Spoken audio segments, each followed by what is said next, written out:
disclaimer. This is what I lived. This is what I saw. This is what it did to me. I'm not here to get even. I'm here because I remember.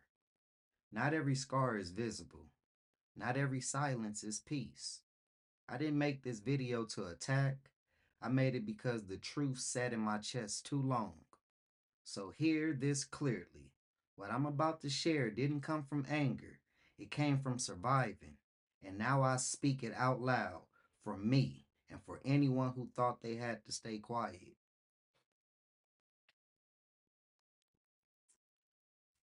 Let me start first.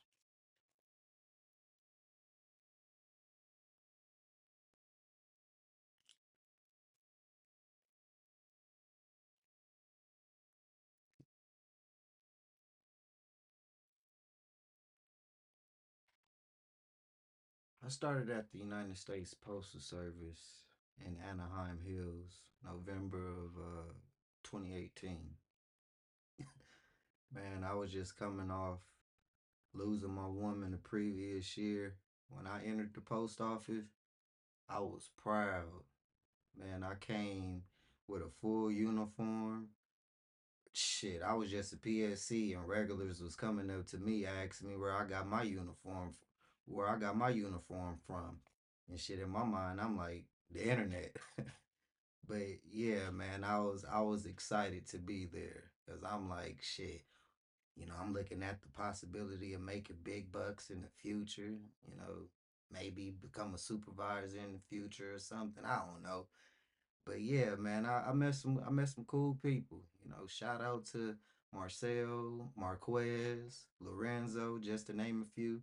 Like when I saw you guys, I was like, "Ooh, shit, man! Once I convert, I'm gonna have some cool coworkers." And then something changed. Something changed. I was hearing about this guy named Solomon. Cause the first couple weeks I was there for Christmas help, kept on hearing, oh yeah, man, when Solomon come, man, yeah, these supervisors, how they're not doing their job. Like watch when Solomon come, man. Shit, he gonna put them in their place. I'm thinking it's gonna be like a big bad wolf or something. Like 2 weeks later or so, or whenever he came off of his vacation or something, saw this little Filipino guy. And I'm saying to myself, like, is this the guy y'all scared of? But yeah, I didn't phase. I mean, it didn't phase me. Like I heard him, cursing supervisors out. He even cursed us all out at the belt one time, because he was getting tired of people talking, and he expected us to be robots, just process the mail and don't talk. And he gathered everybody up in a huddle, and he was like, just to paraphrase it, man, we didn't ask you guys to be here, and this is ran like the fucking military, and if you don't want to be here, you can get the fuck out. And I know he wasn't talking to me, but ooh, I'm like, damn, shit, if I say something, if I speak up for myself, I'm just a PSC, they could get me up out of here. So I bit the bullet that time. But I'm like, you know what? Whenever I make regular, they won't be able to talk to me like that. So being a PSC, you're a personal support employee. You're a personal support employee. So wherever they need you in the operation, that's where they could, send you. So I did everything. I had my head down. I paid attention, and I was just collecting data until, and I knew it was all a game. I knew it was all a game. So I just, I stayed silent because I'm like, dang, if I speak up to management, they might not call me back after Christmas. So fast forward, um, earlier it was one day I saw my coworker Marcel. He was at the Locos, and he was on his phone. He had his back, he had his back, towards me, and he was on his phone. And the plant manager Dennis had walked past, and they had, they exchanged some words. I heard Dennis tell him, "You finished? Okay, okay, mommy, good job." Good job. Okay, Daddy will be in there in a minute, okay? So he had his back turned, towards me because I was getting OTRs for the setup for earlier that day. I mean, for later on that day. And when Dennis had walked past, I saw uh I saw both of them exchange words. So Dennis told Marcel to put his phone away. And I know, Marcel had challenged him. But I guess, Dennis' ego got the best of him and made Marcel's supervisor take him into the office and give him an ii for having a phone, on the floor. So that exact night, as I was going to lunch, I'm walking 100 feet. I'm walking 100 feet behind a coworker, Sean. Now, Sean, he has his back towards the SDO office and he's texting. He's texting. Dennis is maybe 50 yards in front of me. So it's me, Dennis, and Sean. So I'm walking slowly because I'm thinking to myself, okay, shit. Dennis had said something to Marcel black, and Sean is Asian. He walked past Sean. He looked to his left and then he came back and he tapped him on his right shoulder and he told Sean, I'm gonna need you to put the phone away. Sean looked at him and was like, okay, and went back down to text. Dennis had walked up, he walked away and then he turned around and he was like, no, I said, put it away. He was trying to put it in his pocket, and Dennis was like, "No, you got to put it in your locker." So I was like, "Damn!" I went back and told Marcel, what happened, and Marcel, he was angry, and he wanted me to write a statement for him, and that kind of made me and Marcel's relationship shaky for a little bit because he thought I wasn't trying to have his back. I was having his back by informing him on what I saw, but I'm thinking to myself, like, Marcel, you should understand I'm a newly hired PSC. Like, if I speak out, they might target me or something like that. So, me and Marcel, we cool still, everything swept up under the rug. Now, I get I get laid off, on the fourth. My time was up. Got laid off on the fourth. What does it say? Due to lack of work. So let's get into. Hold on, before I tell you about my journey. I was coming to work with a folder. I was coming to work with a folder after I became a regular, and I printed out this right here on the internet. Any one of you guys could go on the internet and find this.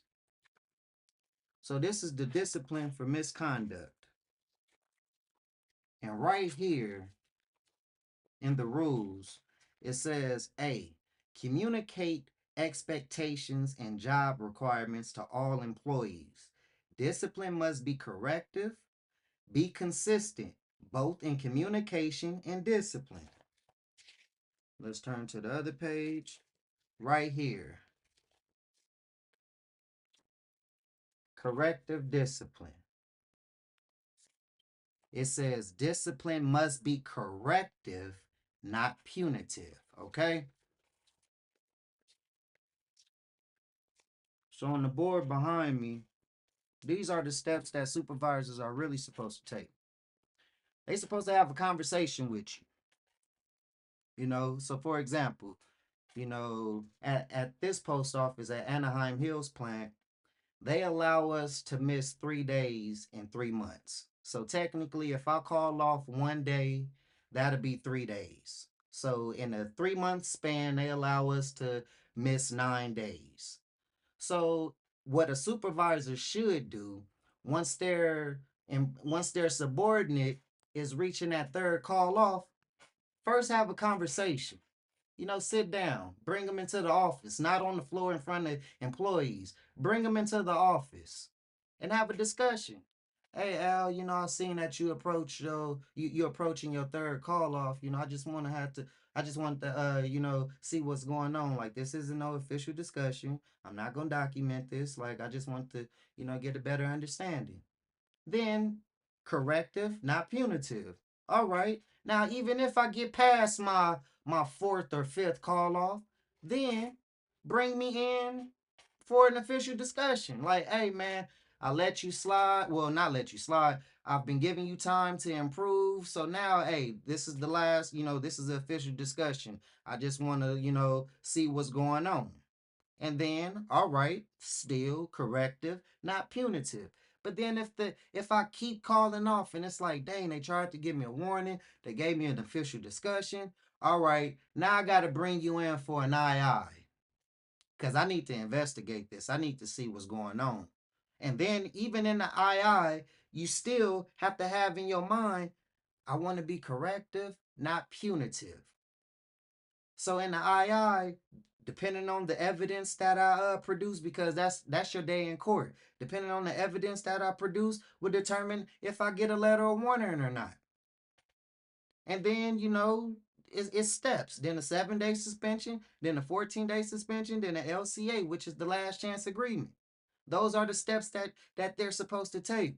But at the Anaheim Hills plant, once you get over your third call off, you get a tardy the fourth, or you call off the fourth time, they bring you in for an II, and then and shit, majority of the cases you getting a discipline because they already have the decision in the back of their mind. So and then they don't even give you heads up. They'll have you sign a stack of 3971s, and the next day, or maybe shit 30 minutes or an hour later, you're getting called into the office for an II. And then 2 days later, you're getting a letter of warning. It's like, damn, you never let people improve. But I'm giving you the steps. I'm giving you the steps of how the post office is supposed to be ran. So I'm going go through my notes and show you what they done to a brother. So all right, I got laid off on the fourth, and I want y'all to keep track. I want y'all to keep track. This is September 3rd. September 3rd, 2020. I get a letter of warning. I get a letter of warning. I'm a PSC. I'm at the manual belt. It was one day. Yeah, I knew about the cell phone policy, but it's like shit. I've been there for so long where yes, they have policies, but shit's supervisors be on their phone. People have ear. People have iPods in their ear. So and management see mail handlers with iPods in their ear. How are they listening to music from the cell phone? So I never have my phone out, but have it in my pocket. And this is during the time shit COVID. We doing shit 13 hours, 12 hours. I ordered pizza for my group, for my crew, before lunch, cause this is when we was coming in at 2 o'clock, getting off at 3:30 in the morning. So I ordered pizza for the crew. But I went off the floor and I went in the bathroom and I ordered Domino's. And I wanted to pick it up before I took my 30-minute lunch. And when I got the vibration in my pocket that I was assuming, was the delivery man, I ran back into the bathroom and then I checked it. Okay, it was the pizza man. I ran outside, I went and got it, I came back in, and then I had lunch. And then after lunch, my supervisor, who's real tight with the plant manager, Jack, he was like, Al, did you call the pizza guy, before lunch? And I told him, I was like, yeah, Jack. And he was like, man, I wish you shouldn't have did that because Dennis want me to give you an II. And I was like, huh? He was like, yeah, you wasn't supposed to be on your phone. So he gave me the II that day, and then he came back, with a letter of warning. He came back with a letter of warning, days later, because this is dated September 3rd, 2020. This is when I was issued the letter of warning, but the incident happened August 10th. So I wasn't given a warning. I wasn't given anything. They just went straight to a letter of warning. So now I got a letter of warning on my file. Now I get my conversion letter. That letter of warning, shit. When you're a PSC, your disciplinary actions don't follow you. So now I make regular. March 13th, 2021.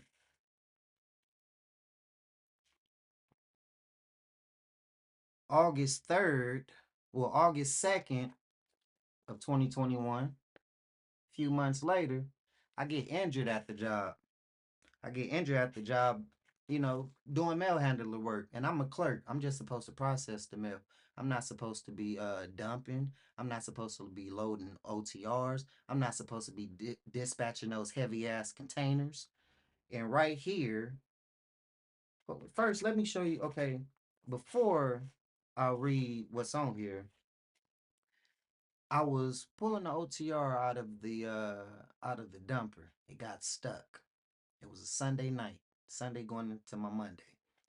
It was a Sunday night, and when I pulled the OTR, I felt like a sharp pain. And at that time, the only supervisor that was there was Hispanic David and my 204B Crystal, an African American female. I was walking around and I was holding my chest, and Crystal was like, "You okay? I see you holding your chest." I was like, "Yeah, I'm cool. I was just pulling something out of the container and shit. I felt like a burning sensation." So shit, minutes passed, shit, even hours passed. I kept on touching my chest because I'm like, shit, man, I ain't trying to go to nobody clinic. I ain't trying to get injured because they like to blame you and shit. So now the pain I couldn't bear it. I'm like, shit, Crystal, is it possible I could go home early? Cause shit, I don't feel good. Like, and she was like, oh, I'm gonna have to ask Sylvia. So Sylvia, she was the acting MDO at that time. And Sylvia was like, "Oh, I'm not his immediate supervisor." So now Crystal was like, "Oh, well, I can't let you go home early. David have to let you go home early. He's the supervisor on the floor. Couldn't find David." So I'm like, "You know what, man? I'm getting ran around. Shit, can't nobody find me no goddamn help. I went to the damn break room, then the locker room. I take shit 30-minute breaks and shit because I'm like, fuck it, ain't nobody caring. It's a slow night anyways. It's a Sunday night going into my Monday, slow as fuck.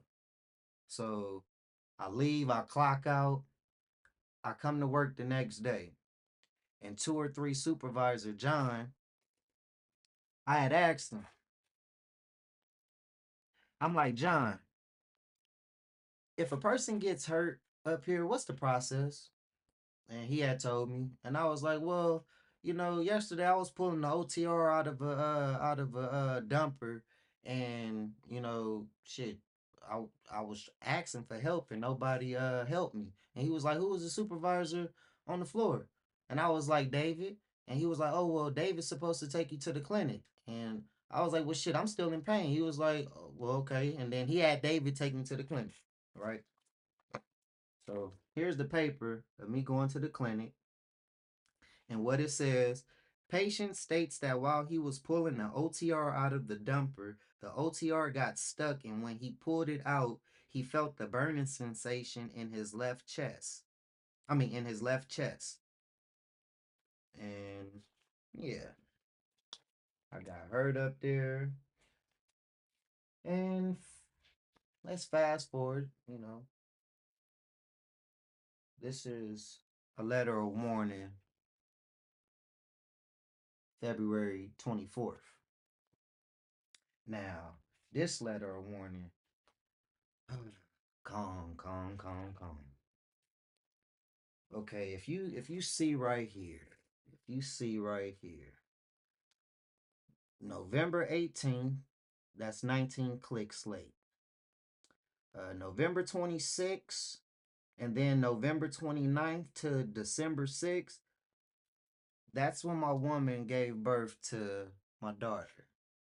And I notified Kong prior to her giving birth. I was in the back SPSS, and I was talking to Kong while he was at his desk, and he was telling me about his son, how at the dinner table he can't put the tablet down, and we was talking about children because I'm about to be I'm about to be a father, and I had ended. I was like, Kong, I think my woman might go into labor Sunday. Who do I talk to, about getting time off? And he was like, you talking to me now?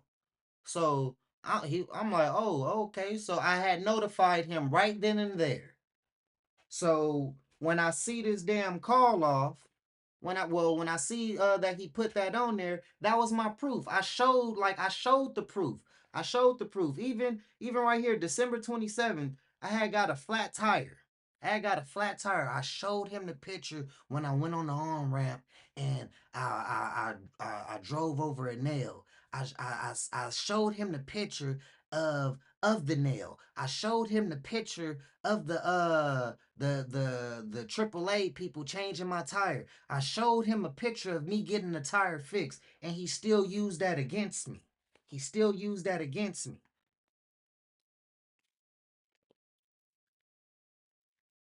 Now this is February. This is February 24th, 2022. Now May 11th, 2022 at 7:49. I write this in my notes. I just took a screenshot and I printed it out. Today around 2:45 a.m., my supervisor Kong and I had a disagreement about dispatching the OTR containers. I'm just keeping track from here on out because Kong is the type of person to seek revenge on you if you stand up to him. Management sucks up here. They treat the regulars like PSCs. They have us dispatching heavy OTRs instead of getting mail handlers or mule drivers. Enough is enough.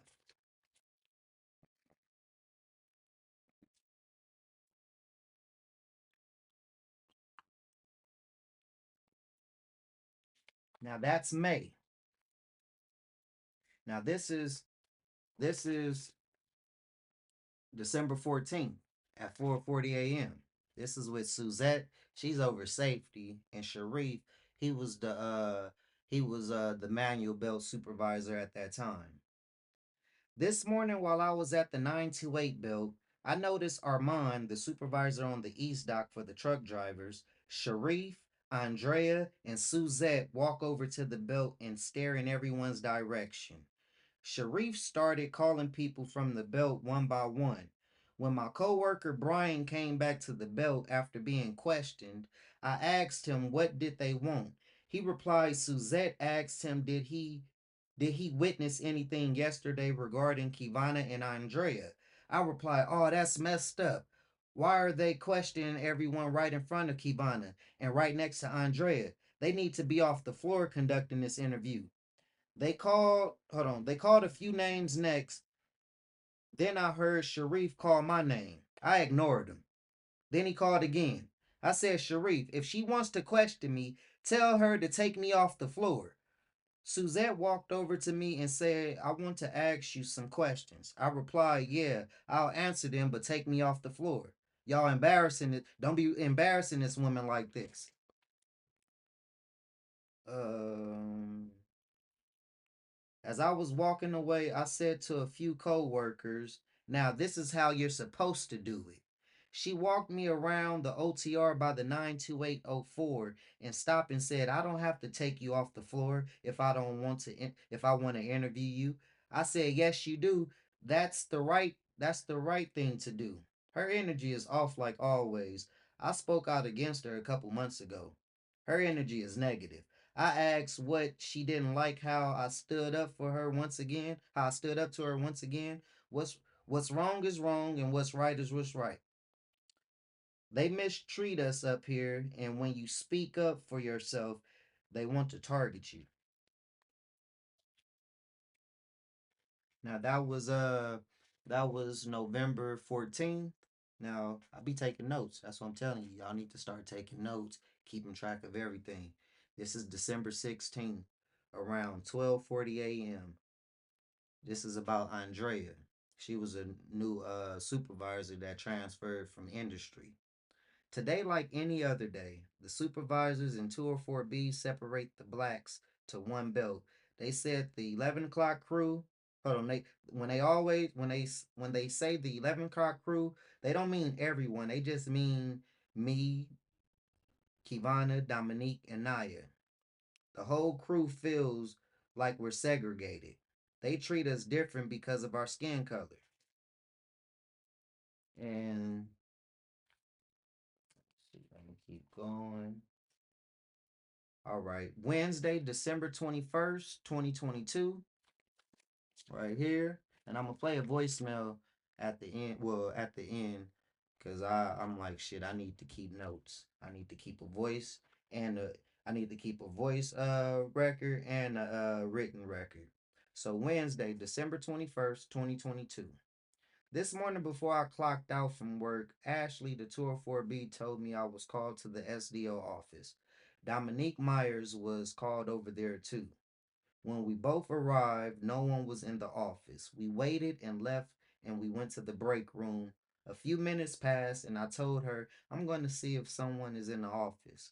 When I walked up to the SDO office, I saw Andrea at her work desk. She opened the door, and we had a discussion about my recent FMLA call offs. She asked if I knew my FMLA case was pending. I told her no, I didn't. That shouldn't be possible because my case was approved until next August. Then she said FMLA said I was over my 3 a month call off, which is 2 to 8 hours long each. I replied, I called off 4 times this month. Andrea nodded her head. Then she turned her tablet around so I could see for myself. In green were the FMLA call offs, and the red was the recent call off. Andrea told me she sent the email in response to the FMLA email. I told her I told her the reason why my FMLA say is pending is because I was over my 3 absences a month and I wasn't aware I was on my fourth. I thought I was on my third. Andrea said, call FMLA to make sure your case isn't pending and just be careful with your attendance. If it continues to happen, I'll have to come back in to fill out I'll have to come back in to fill out a return to work form, then may lead to an II. Just watch it. I replied, okay, I'll call and make sure my FMLA is impending, and I'll watch. Thanks, and I'll watch my attendance. Thanks, Andrea. She walked me to the door. I clocked out minutes later. During my time here at the post office, this is the first time I've experienced a supervisor properly following the rules when it's pertaining to corrective measures. So now,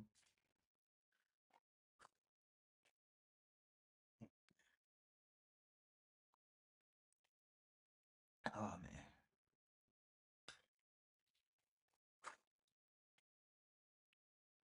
So now, this is January 4th. Hold on, first. Yeah, this is January 4th. When I clocked in today, I walked over to the 926 belt, and Sharif was waiting at the 130 belt. As I passed him, he stopped me and we had small talk about the mail, that we should separate as much mail as we can and put it in a rolling stock and send it to him over at the low cost. As I was walking away, he called me again and said, oh, yeah, in a minute, I'm going to call you into the office so we could have a II about when you were 19 clicks late. He caught me off guard. An II? The II is my day in court. I wasn't prepared. I walked over to his office and asked him politely, can we have an II tomorrow? I explained to him, I explained to him I wasn't prepared, Sharif. Shouldn't I explained to him, I'm not prepared, Sharif. Shouldn't you have given me a heads up? Sharif replied, I don't have to give you a heads up, but I did give you a heads up after you clocked in. I replied, that's not fair. You want to give me an II for 19 clicks late? Plus Andrea talked to me about my attendance, talked to me about my attendance already. Sharif replied, that doesn't count. She's not your immediate supervisor. I replied, ever since I've been speaking up, you all been trying to retaliate against me, Sharif. No, you all been trying to retaliate against me. Sharif replied, come on, Al, for real? Have I ever screwed you? I replied, no. But this isn't personal. This is business. This is my livelihood. Can we just have it tomorrow when I'm prepared? Sharif said, I can't tell Kevin you don't want him to go, you don't want him to represent you. You have to tell him. You have to tell him. Sorry about that. I asked Sharif, who called Kevin up here? Sharif replied, I did. Then you go tell him. Shoot. See, I can keep going on and on, but after I told him you could go tell him, we made it clear that we was gonna have it, the next day because that was the example right there how they blindsided me. You know, they knew it's like, dang, they don't want you to be prepared. They don't want you to be prepared. So on the fifth at 1:03 a.m. Today I'm ready for the II now. But when I saw Sharif when I clocked in at 11, he was coming from the east dock. We crossed paths. He didn't say nothing. I guess we not having an II. They think they're slick trying to catch me off guard and bum rush me into an interview without me being prepared. That's my day in court. Sometimes I wish I never spoke truth to power here at the plant. The training manual I printed out on the naps.com doesn't feel like the same training these supervisors went through. I know I'm getting targeted. I gotta hang in there until next month when the letter of warning falls off. And I signed off at 1:12 a.m.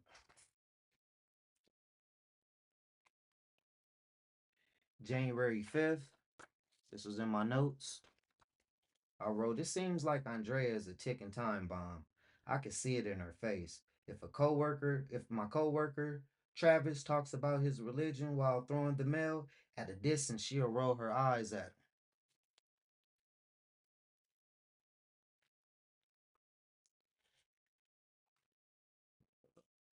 Yeah, I don't want to go through every note. Let me go through. Let me see. Oh, yeah, yeah, yeah. Let me go to this letter of warning.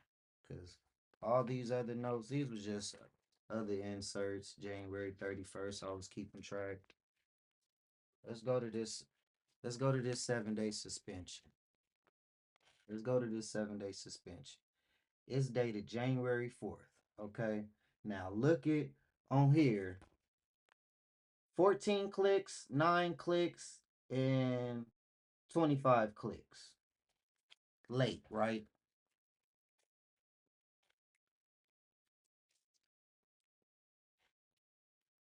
Right here, it says on December 4th, 2022, I attempted to conduct an investigative interview.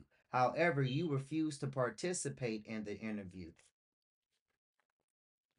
Now, that was a red flag because I kept track.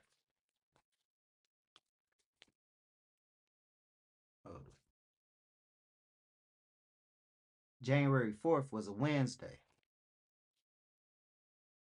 They tried to backdate it. You see, January 4th was a Wednesday when they called my UN rep Kevin on his off day because Kevin is off Wednesdays and Thursdays.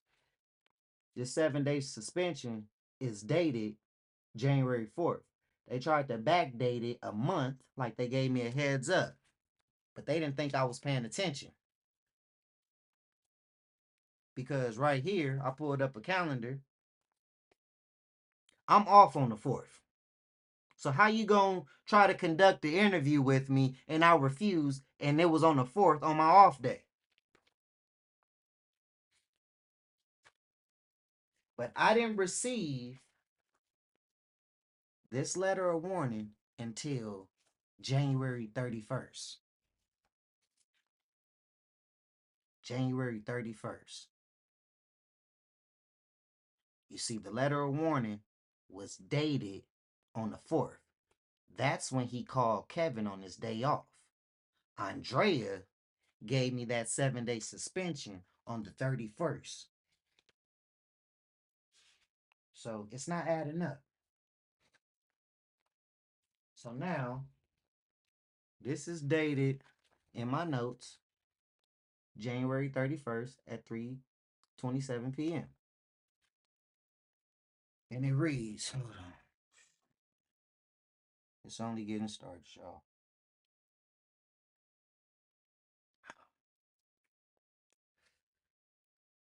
I'm not here to rant.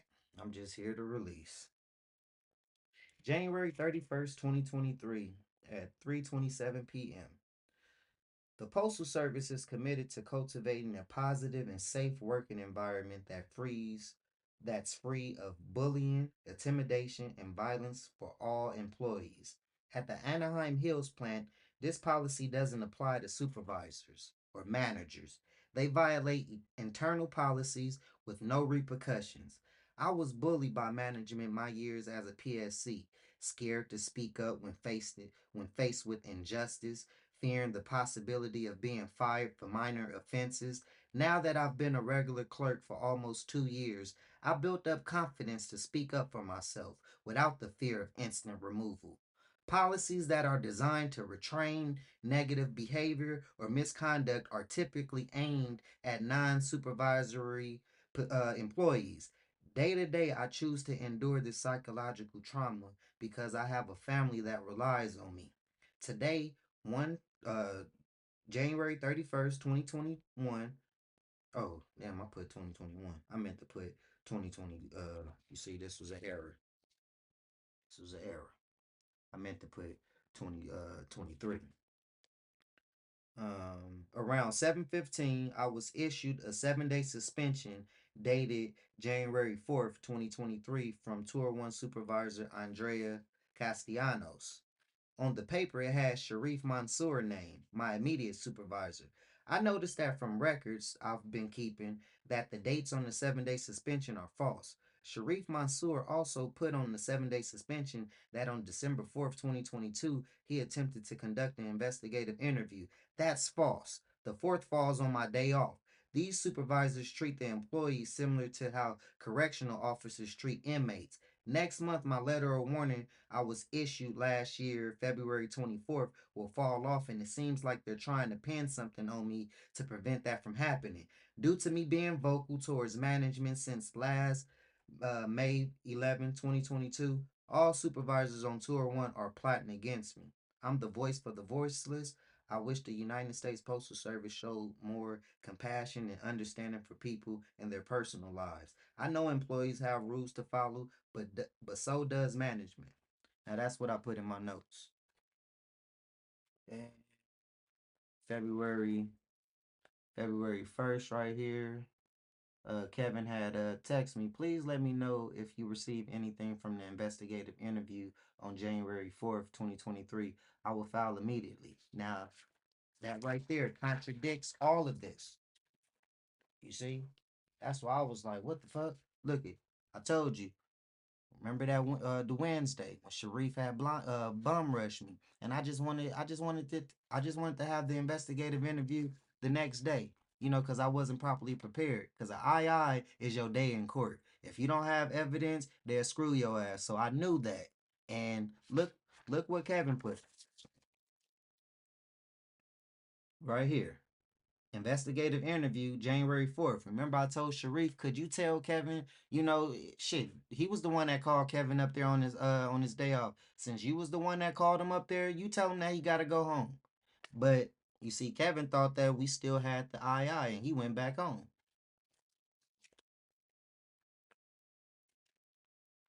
Let me see. Right. So February 3rd, I went out for the chief steward position. Went out for the chief steward position. I didn't win, cause shit, Kevin, he's been the chief steward, shit for years. Nobody ever ran up against him, and the only reason why I ran up against him because shit, everybody was pushing me to run, cause they was feeling like they wasn't getting uh uh uh, uh how could I say, yeah, they didn't feel like they were getting represented properly.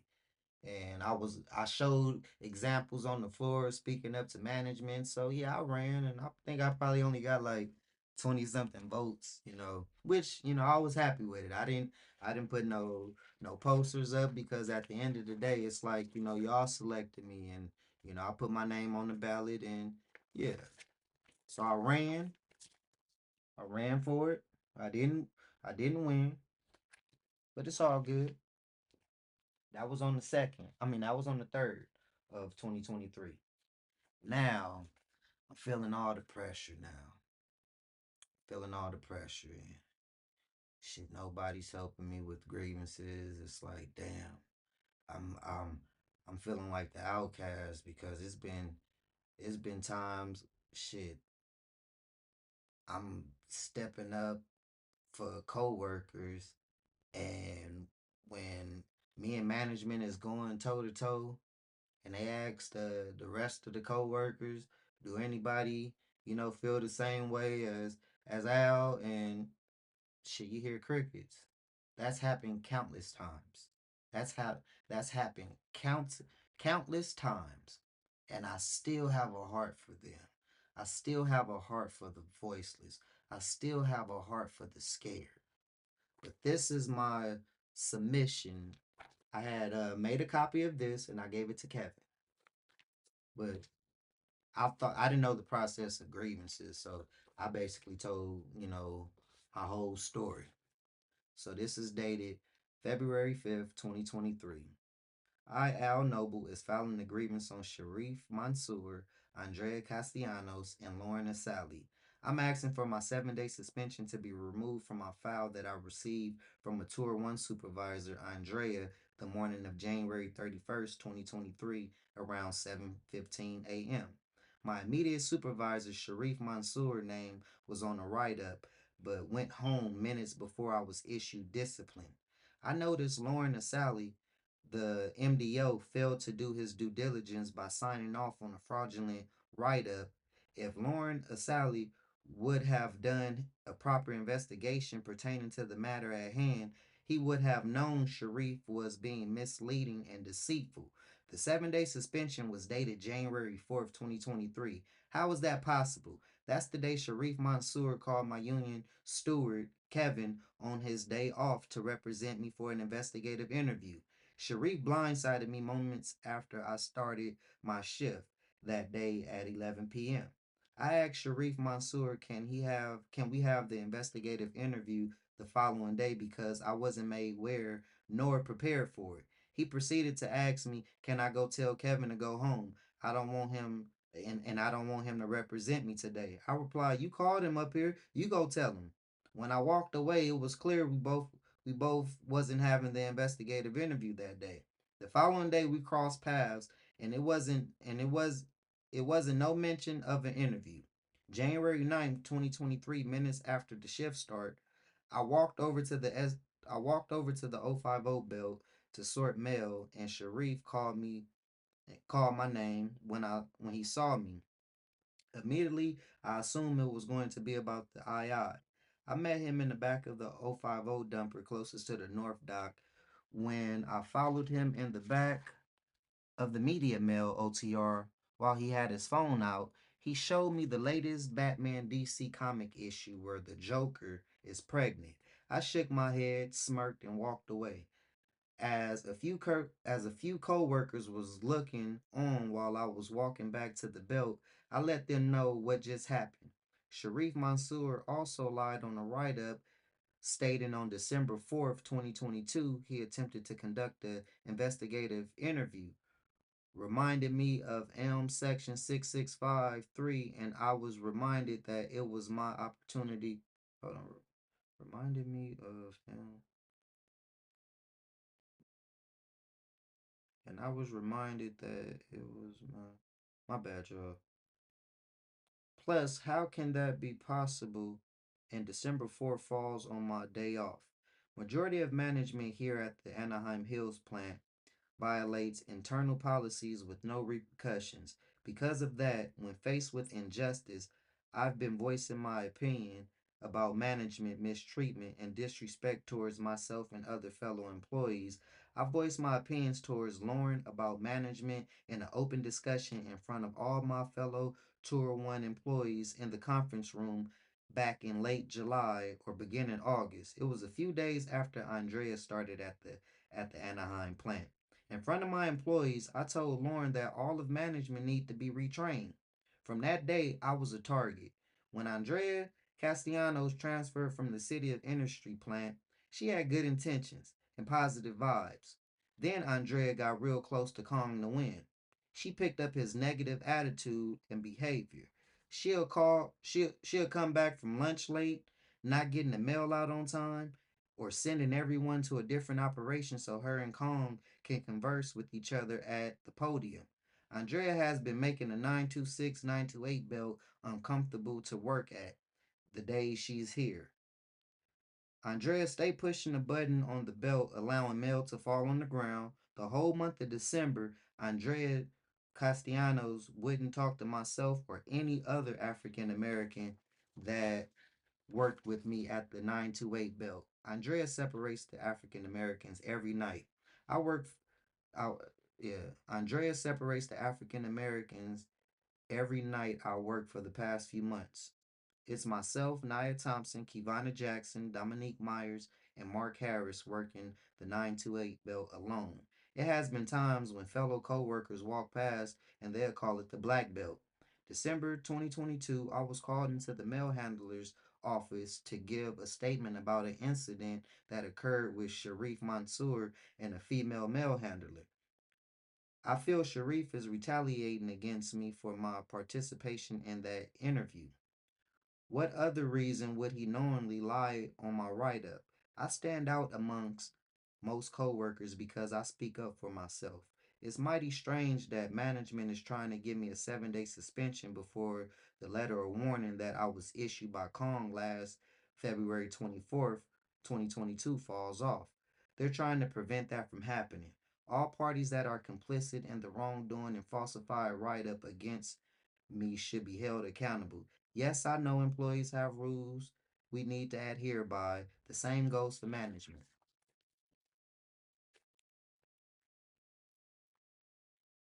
Whew. Now, that's February 5th.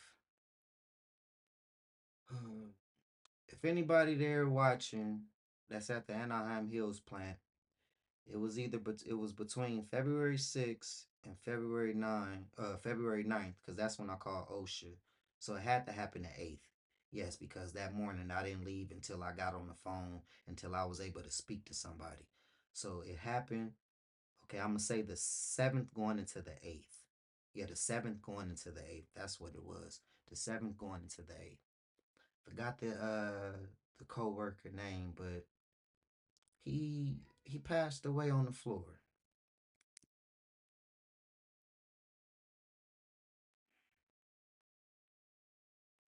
I remember clocking in. I remember clocking in, and it was eerie. No machines was on. It was shit silent. I go to the 130 belt, and the workers is there. Shit, they letting us know what happened. It was like, yeah, I'm gonna just say John Doe, because man, but yeah, the protection of his family. It was John Doe. They said earlier that shift on tour two, John Doe was working, and he passed out, and the supervisor Richard told people to walk over him, and he was on the floor. Co-workers were saying he was on the floor for at least 30 minutes. So I'm like, damn, what the fuck? Like, what happened? They was like, yeah, they were trying to get in contact with Dennis because they didn't want to call the ambulance because Dennis, he don't like paying that $500 ambulance bill. And I'm like, what the fuck? Like, damn. So now I'm telling you, I'm fucking pissed because all I thought about was the stories that I was hearing. I'm collecting this information. Like, fuck, what if that was me on the fucking floor? What if I passed out? Shit, and they'd just tell motherfuckers to walk over me. And it's like, dang, what if an emergency do happen? They gotta notify dentists first. Cause those motherfuckers scared of a $500 fine or a bill. It was a coworker that got on the phone and called the ambulance. And I'm like, what the fuck? So now I'm hearing these stories. I'm like, okay, so at work I'm researching. I'm like, shit. Certain emergencies like this, OSHA needs to be notified. So when I research, the like what like the reason for OSHA to come out, it's death on the floor. If you know decapitate something, a limb or something. So when I was told the stories that when the ambulance came in, they gave him a shot of something. I forgot what you call it, but they stuck him with something, and then they was able to get a pulse. And then that's when they put him on the stretcher, and they wheeled him out of the plant. And I'm thinking to myself like, oh shit, that's probably them trying to cover their damn tracks. Like he didn't die on the floor, he died outside. I'm like, nah, fuck that. So everything that I gathered, I was calling Ocean. I'm gonna play the voicemail of them returning my call. Them returning my call. Cause nobody called their ass. I was like, oh no, fuck that shit. And you had the option to go anonymously. I mean anonymous or use your name or leave your name. I said, fuck that. Look, here's OSHA right there, and let me play the voicemail. Them returning my call. Now this is the 10th.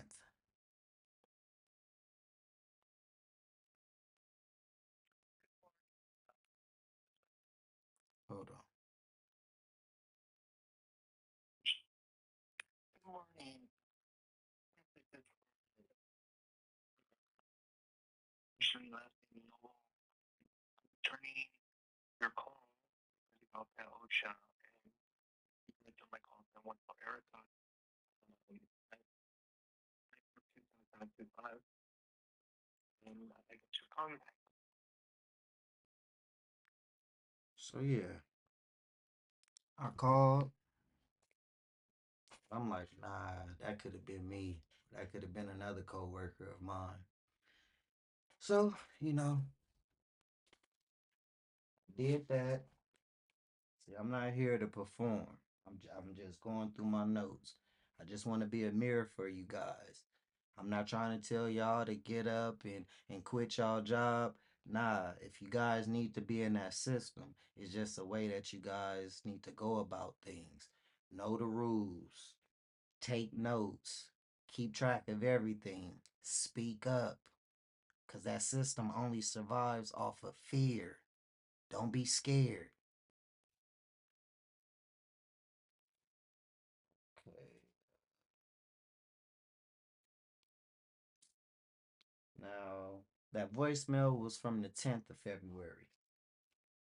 Now, this is Wednesday. This is Wednesday the 15th at 3:35.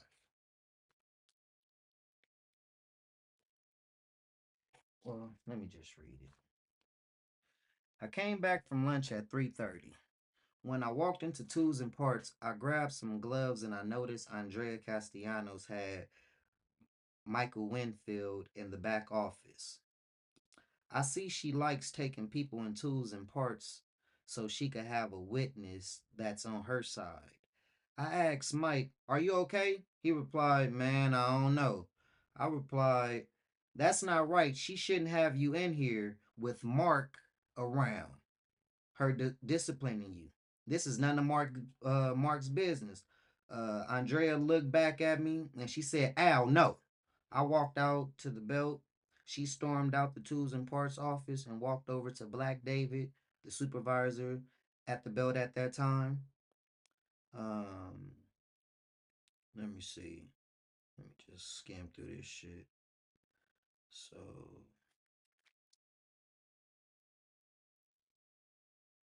okay, so tools and parts office and walk over there to David. While she was talking to David, I was letting some of the co-workers know what happened and what she was doing wasn't right. Having other people in your business when she disciplining you. At 3:37 a.m., Andrea came to the belt where I was sorting mail and said, "To the SDO office now." At 3:38 a.m., I started walking to the SDO office. When I arrived, Andrea told me to go into the back room. There were 3 open desks in the office. Why would you take me in the back room where the supervisor takes their breaks? I'm gonna let this shit out. Shit. When I walked in the back room, Andrea said, "Sit down." I said, "I'm all right. I'll stand." Andrea said, "No, I said sit down." I replied, "First of all, I don't like how you talking to me.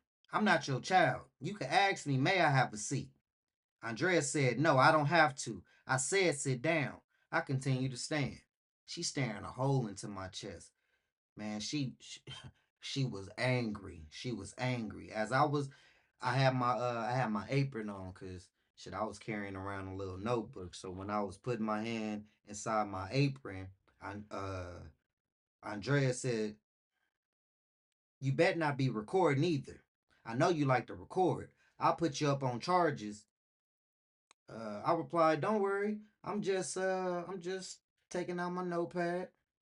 Andrea, you know what? Fuck all this shit. See, when I filed the EEO, you see, fuck all that shit, okay? Because where I was the writing, I had to rush to get that shit off my chest. But then that was the 15th at 3:35 a.m.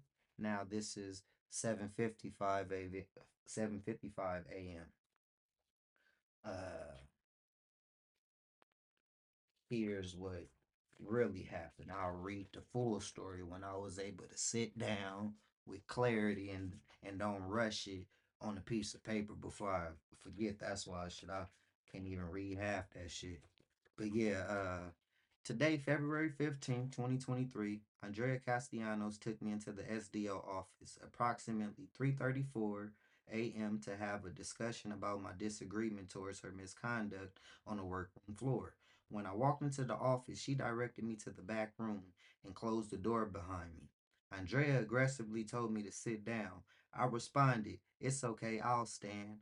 Andrea again responded forcibly, "No, I said sit down." I replied, "First of all, I don't like how you talking to me. I'm not your child. You can ask, may I take a seat?" Andrea replied, "I don't have to. I said sit down." I continued to stand. Andrea is staring a hole through me while she's biting her bottom lip. As I was reaching into my apron to pull out my notepad, Andrea says, "You better not be recording either. I know you like to record. I'll report you and bring you up on criminal charges." I replied that this is my notepad. I'm just about to take notes, that's all. Andrea replied, "Good. We're just having a discussion. And what you did out there is breaking the rules. Oh, and I have been letting you slide out there. Just try me. Do that again. Raise your voice. Talk back to me or be hostile. Watch and see what's going to happen." I laughed and then replied, "What's going to happen? Are you threatening me? I didn't break any rules. Just because I told Michael that you shouldn't be issuing discipline in front of another coworker marking tools and parts." Andrea started tapping her feet, and while she's sitting down in the middle of me speaking, Andrea clapped her hands and yelled, "Al, it's the fucking policy." I froze. In disbelief, I retreated. I opened the door to the back room in the SDR office and I saw Tour 1 Supervisor Eric. I looked back at Andrea, look at Eric. I'm like, "Did you just hear what the fuck she just said?" And then I kept on repeating, what she was saying, man. It's the fucking policy. Like, what the fuck? Like, because I'm like, hold on, I know you heard her because it was quiet as fuck in the front office. And when she yelled that shit, I'm like, hold on, right when I opened the door, Eric was right there. I'm like, oh shit.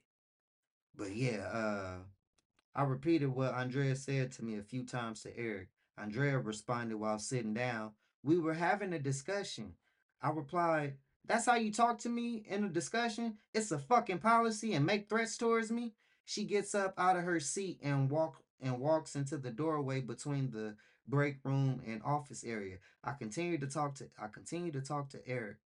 Then Andrea starts to push me out the SDO office and said, "Okay, okay, you can leave now." While she's pushing me out the office, I respond to Eric, "You see what she's doing to me? She used vulgar language and now she's pushing me out the office." I'm standing in the doorway to the SDO office in the workroom floor. Andrea Castellano said, "You know what? You're being hostile." She gets on the walkie talkie and says, "All supervisors report to the SDO office." Uh, Andrea starts to push me back into the SDO office. While I was still in the doorway, I calmly walked away and headed to the union steward office, Kevin, to explain to him what happened. Moments later, an African American supervisor, David, walked up to me. I explained to him what happened. Then my MDO, Lauren, walked up while I was outside Kevin's office. Lauren walked into Kevin Cole's office and closed the door. Lauren walked out less than 30 seconds and told me to clock out and go home. The United States Postal has zero tolerance policy for misconduct. Andrea, hold on. The United States Postal, yeah, the United States Postal Service has a zero tolerance policy for misconduct. Andrea displayed this morning. So I got sent home with all of that shit. And let me see, a text Kevin, you know, "Hey, I want to file a grievance on Andrea and get the pay I missed." Excuse me. That was on the 16th. See, this is the 15th.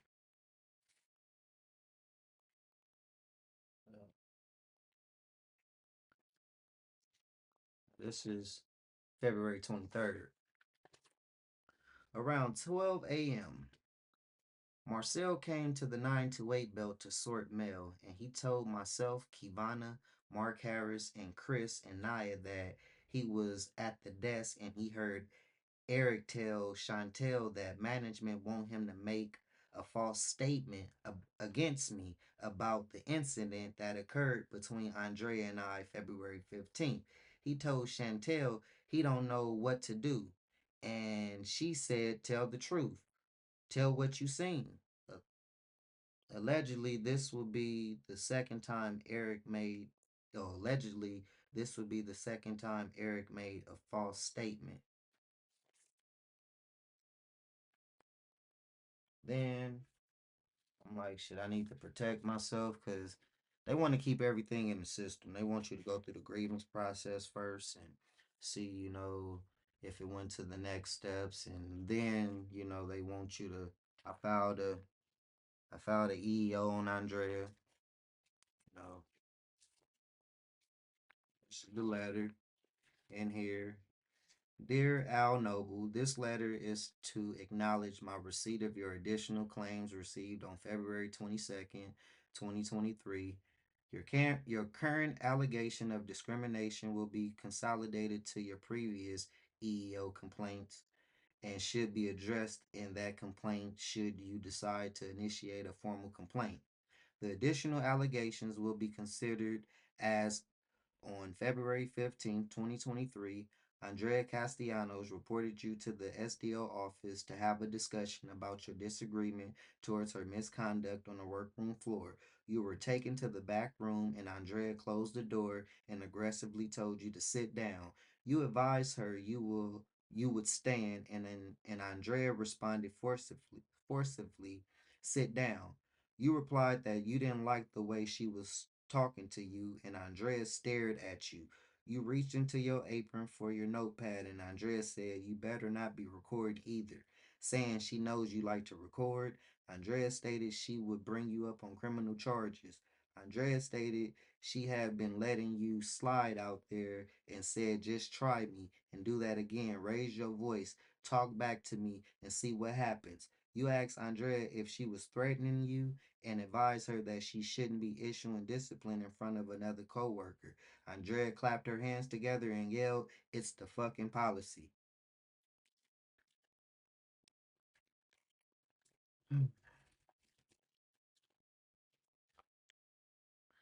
So this is February 28th, March 28th, on my mom's birthday. Uh I have the mediation, EO mediation, and Andrea didn't show up, Sharif didn't show up, just Lauren, the MDO. I showed my evidence. I showed the falsified documents. I showed all of that where I shouldn't have had a 7 day suspension in the first place. They know, they didn't follow due process, but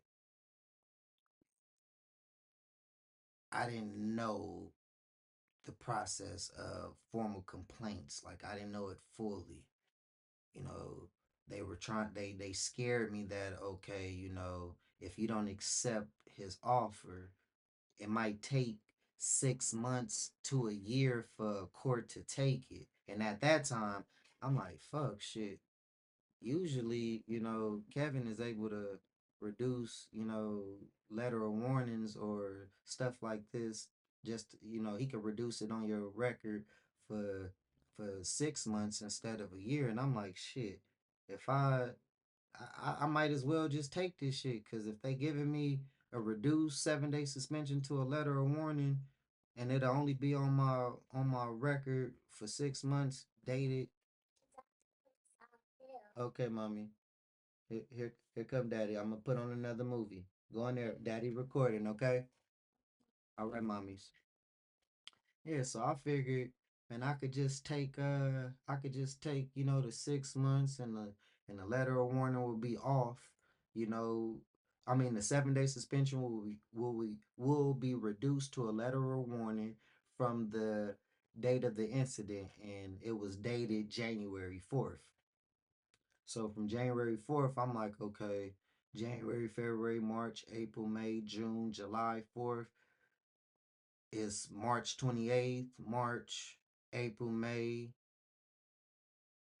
March, April, May, June, July. I'm like, shit, I just gotta be cool. Oh, what's that? Yeah. Yeah, I just gotta be cool until July. So I took it. I took it. I took something that I wasn't supposed to take. That's March 28th, my mom's birthday. May 26th, I lose my mother. Lose my I was in the room with her when she took her last breath.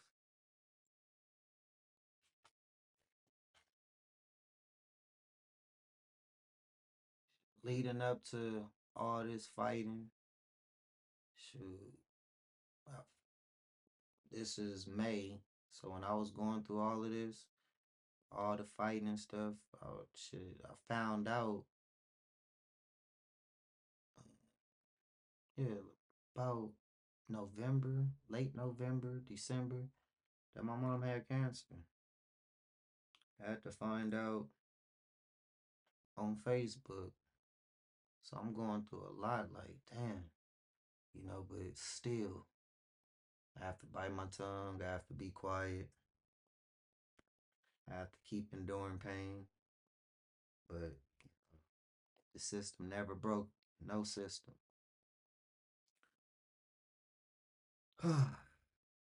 So after I lost my mom, something changed in me. Shit. Everybody saw a change. Everybody saw a change. But let me get off of my mom. I love you, mama. Let's get back to this. So that's May 26, 2023. I didn't get into no more trouble until Here we go. It's April 15th, 2024. Kong called me over to his desk on the floor. Yeah, Kong called me over to the desk on the floor. Oh, Kong called me over to his desk on the floor between 12 a.m. and 1 a.m. He handed me a stack of 3971s. That was from the past couple months. I went over to the break room by the 130 bell and signed majority of them and handed them back to him at his desk in front of my coworkers. April 16th, 2024. Today I'm brought into the office for my attendance. When I go into the SDO office with my union steward Kevin, my immediate supervisor Hamali, and Kong was present. Kong was on the laptop while Hamali sat beside him. When I asked him why is he in here, Kong replied, Hamali is in training and I'm here to train her on how to conduct the II. This setup was new to me. In previous investigations, I was given a copy of questions to read along while being questioned. This time, I wasn't able to see the questions that was being asked.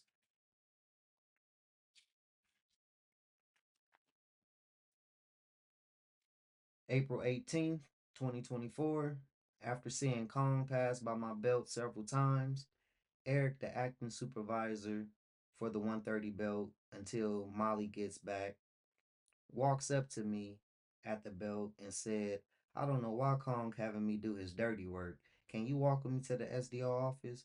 As we were walking away, I asked Eric, what do you mean by his dirty work? Eric replied, he wants me to issue discipline. I replied, yeah, what's new? I ain't tripping. It's only a letter of warning. Eric replied, no, it's a 7-day suspension. I said, what? How is that possible? I don't even have a letter of warning on file. You see, man, they keep skipping steps. Eric says, you don't have to sign if you don't want to. I replied, I won't give you a hard time. I'll sign. Just afterwards, can I get union time to file a grievance? And Eric approved it. And here's the grievance that I filed.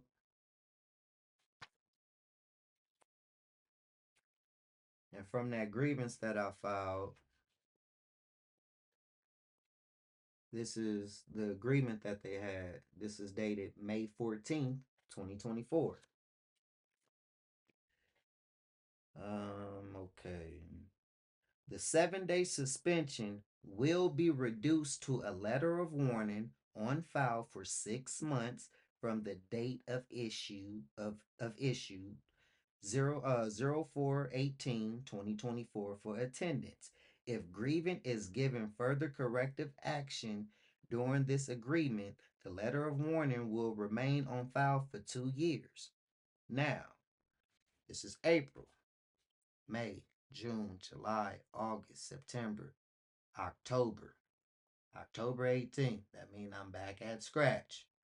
Cause that letter of warning, that 7-day suspension, and as you can see, I've been talking about these damn letter of warnings, and not once have they went through this process. It was skipping steps. No conversation, no official discussion, no nothing. Just skipping steps. Letter of warning. Letter of warning. So October 18th, I'm back at scratch.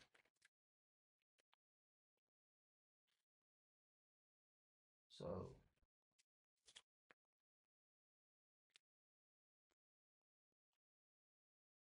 this right here, I'm back at scratch 10/18.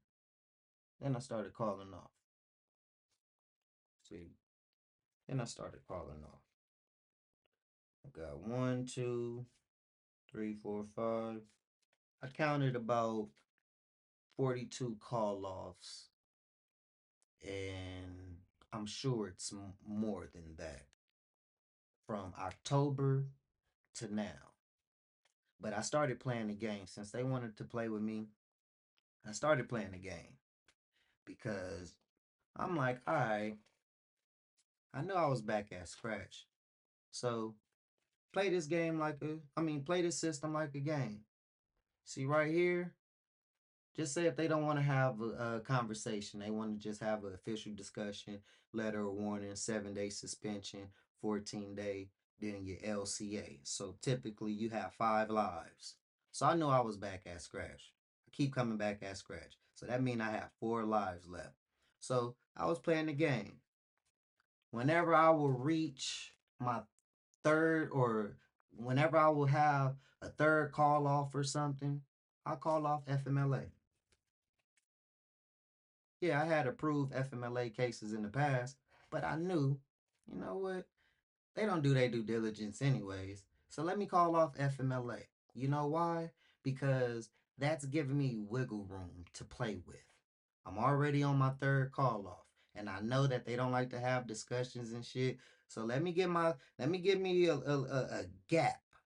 Let me give me a gap, cause shit, these supervisors, man, they want to talk about attendance. They stay calling off, so I know they won't be able to keep track with the game that I'm playing with them. So I get my third call off. I call off FMLA. FMLA, you have 2 weeks to go to the doctor and get your paperwork filled out, right? But what FMLA allows you to have is 2 extensions. So now, well, I ain't gonna write it. So now, I I will get that first extension. So now that's 2 weeks. Then I'll call. I mean, well, after the first 2 weeks, because you got 2 weeks to fill in to turn in the paperwork. So I'll call like towards the end of the 2 weeks. I'll call and get an extension. So now I extend it for another 2 weeks. So now there's a full month. By the time I get the second extension, that first call off would have fell off. So now in the system, it looks like, okay, nothing's wrong. Not knowing I'm getting packets of FMLA papers in the mail because I didn't submit the documents. I wasn't gonna submit it because I wanna wait until they pick up on it. Then I started seeing like, oh shit, they don't really do their job. They don't really do their job.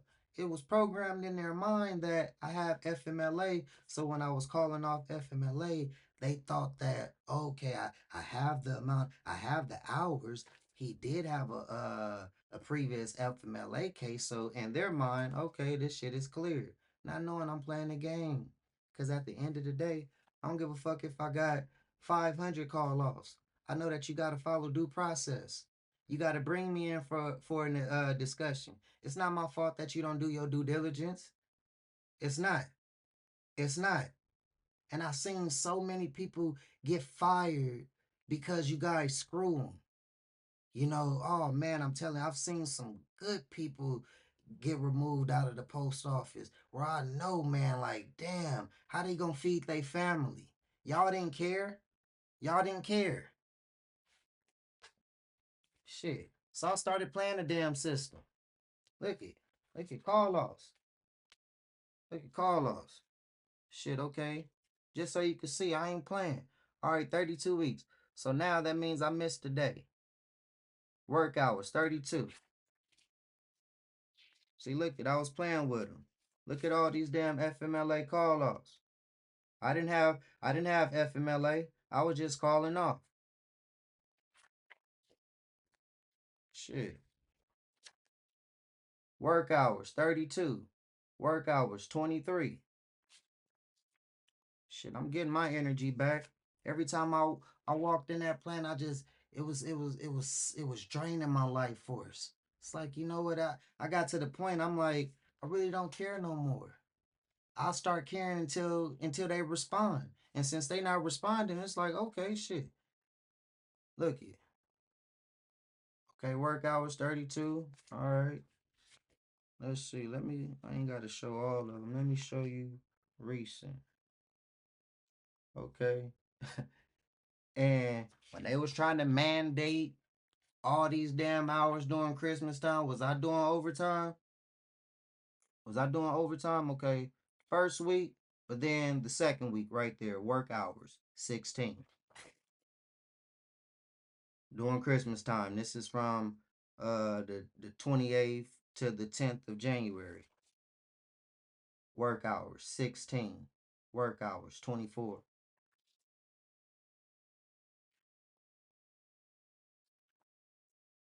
Oh, did my first full 40-hour week. But then look at the second week. 16-hour work hours. Shit. Let's go to shit February 22nd to March 7th. Work hours 15. Work hours 8. This shit, it was like enough is enough. Enough is enough. So they reached out to me. They reached out to me. Cause it when when I didn't show up right here, they reached out to me, but they only reached out to me. They allowed me to exhaust all my annual. But that day on March 11th, when I called off LWAP, that alerted the system, and then that's when they reached out to me. Hold on, let me see. Is this it?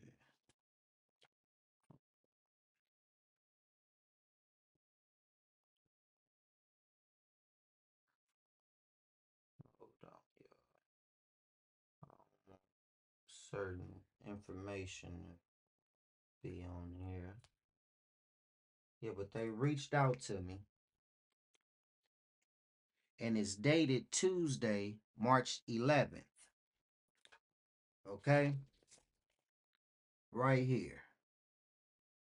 You see, also be advised that your absence extended beyond 21 days. You will be required to submit acceptable medical documentation.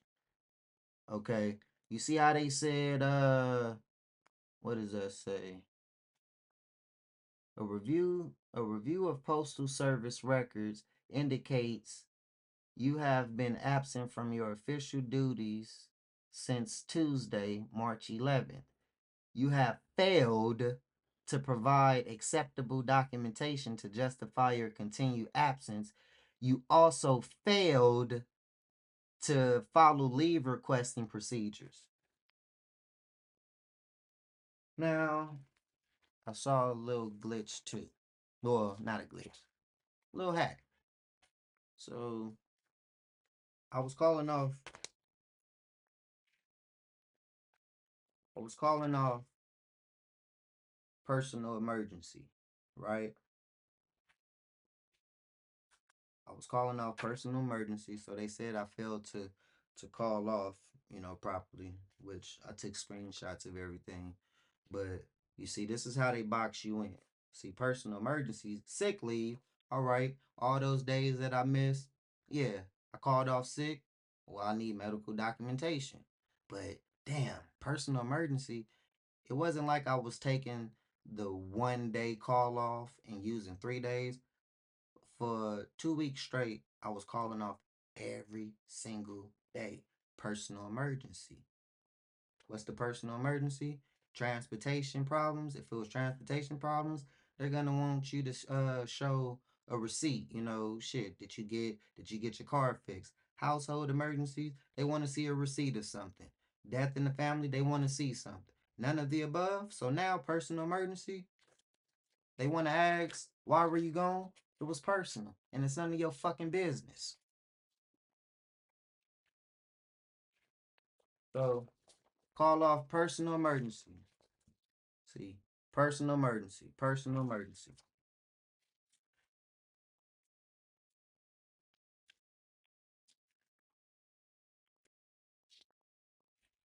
personal emergency, personal emergency. But remember when I told you on the letter, right here. See, I told y'all need to try harder if y'all want to get rid of me. I didn't think I was really keeping notes. Okay, right here. You see how it says March 11th? I was putting two to two together. It flagged the system. See, that was a day that I called off leave without pay. My bad. Yeah, leave without pay. So it flagged the system. When I thought I exhausted all my annual, which I only had like 8 hours left, I just used leave without pay. Now, the post office, they don't like when when we use leave without pay. They don't like that. So that's what flagged the system. So I'm like, all right. Reason why I was calling off each day, and for those 2 weeks, I was noticing like, okay, they was putting in all my all my leave. They was putting in all my leave. I called off. Yeah, I didn't even I didn't even call off sick on the 19th, but they exhausted, well, they used some of my sick leave, and I have documentation shit. The 19th, that was a personal emergency. But they gonna put my sick leave in there because I guess I ran out of my damn annual. That's what they do too. It's like whatever you have, it's supposed to be at our discretion. Like if we want to use our annual leave for absences, like if I want to call off a month straight and I want to use leave without pay, I could do that. But they force you to use your annual or sick leave. They'll go in and just put that shit. If you got 15 hours of sick leave, they just gonna give you all that shit. They gonna, without you even asking them. Like, nah. So they said I didn't have proof. So at this time,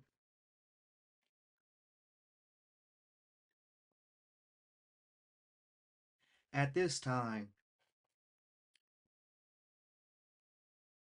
I started thinking, like, damn, I've battled with these guys for so long. They've been playing checkers, and I've been playing chess. I know all their moves. So when I received this letter in the mail, I'm like, okay, she left me her fax number. Let me write her a number. Let me write her a letter and fax it to her because before I go to work and they try to bring me in for an II, but first they like to, give you a stack of 3971s. Let me fax her and ask for access to my personal folder so I could know what's in my record. But before I I sent her this letter, or I faxed her this letter, I went on here. EOPF. Okay, this is your personal folder. See, this is my personal folder. If I had a letter of warning or a 7-day suspension, it would have been in here. It would have been in here. Where's the date? Okay.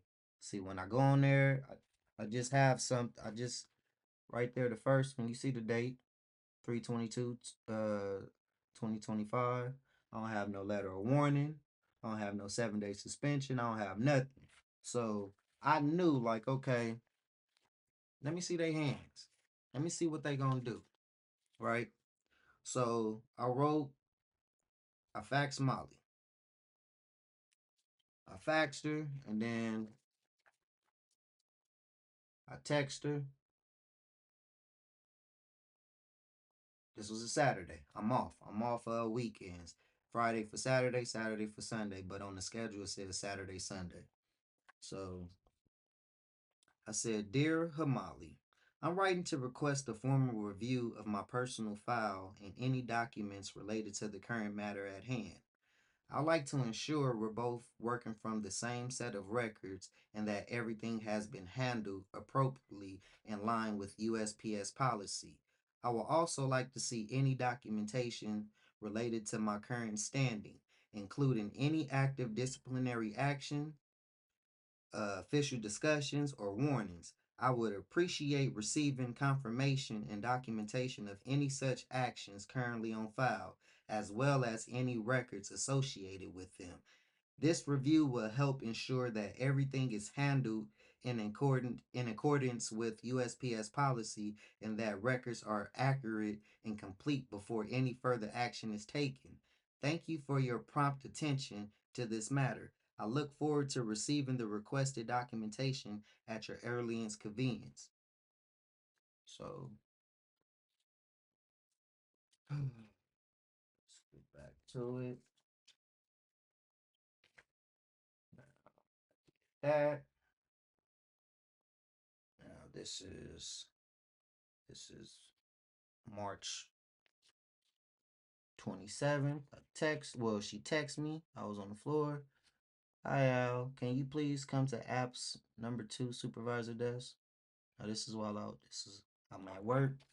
Now when I go over there, let me read what happened so I can speed this up.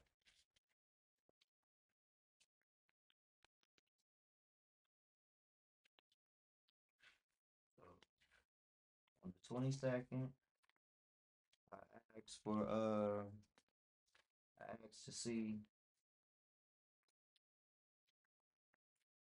a personal folder. They didn't let me. Let me skip this. Excuse me.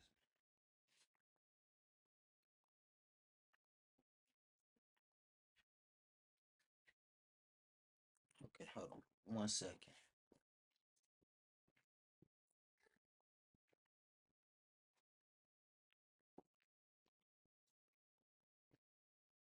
Sorry. So the 22nd, that's that's when okay, it's still recording. Yeah, the 22nd, that's when I sent the fax to Molly. So now this is the March 27th.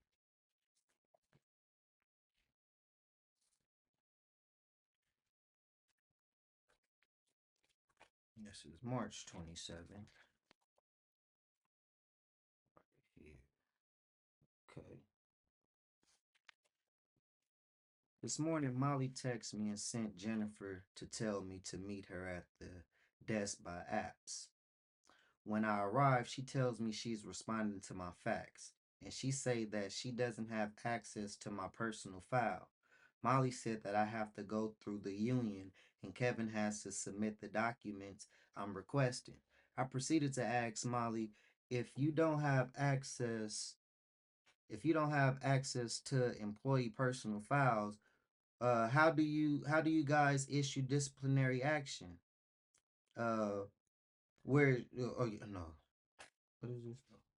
I proceeded to ask Molly if you don't have access to employee personal file where it has any open disciplinary actions on file, how do you discipline a person properly if you don't know what's on file?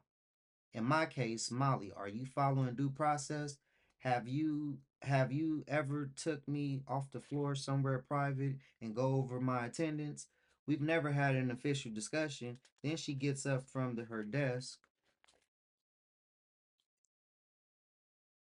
and say that's why we're going to the office and have a discussion now. And you're gonna sign these 3971s. I said, Molly, you're supposed to have me sign 3971s the day I return to work. She said, no, no, no, no. That's not how it goes. She sees David and calls him over and says, I need you here to witness this. Then I said, I'm leaving. When I turned to walk away, Molly says, "Why are you walking away? Why are you walking away for?" I said, "I need my witness too. You got yours. I'm not speaking to both of you without Kevin present." She said, "Go get Kevin." I walked away, and as I was walking away, I thought to myself, I think Kevin's off today. Then I went to the flat sorter. David walks over there and asks me to come with him. I followed him into the SDO office, and I followed him into the SDO office and no one was in there. We go into the back room. Here's the back room again. David said, "All right, Al, it's just me and you. You can you help me understand your point of view of what happened out there?" Before I could get anything out, Molly comes into the SDO office and brings in the folder and slaps it on the table. I'm sitting down while both supervisors are standing over me. Molly and I was exchanging words. Then she says, "I'm a grown woman. You need to shh." I stand up and repeat, "Shush. I'm not a child. Y'all teaming up against me. It shouldn't be two supervisors in here questioning me. I'm leaving." I walked from out the back room and said, "I'll talk to y'all when Kevin is present."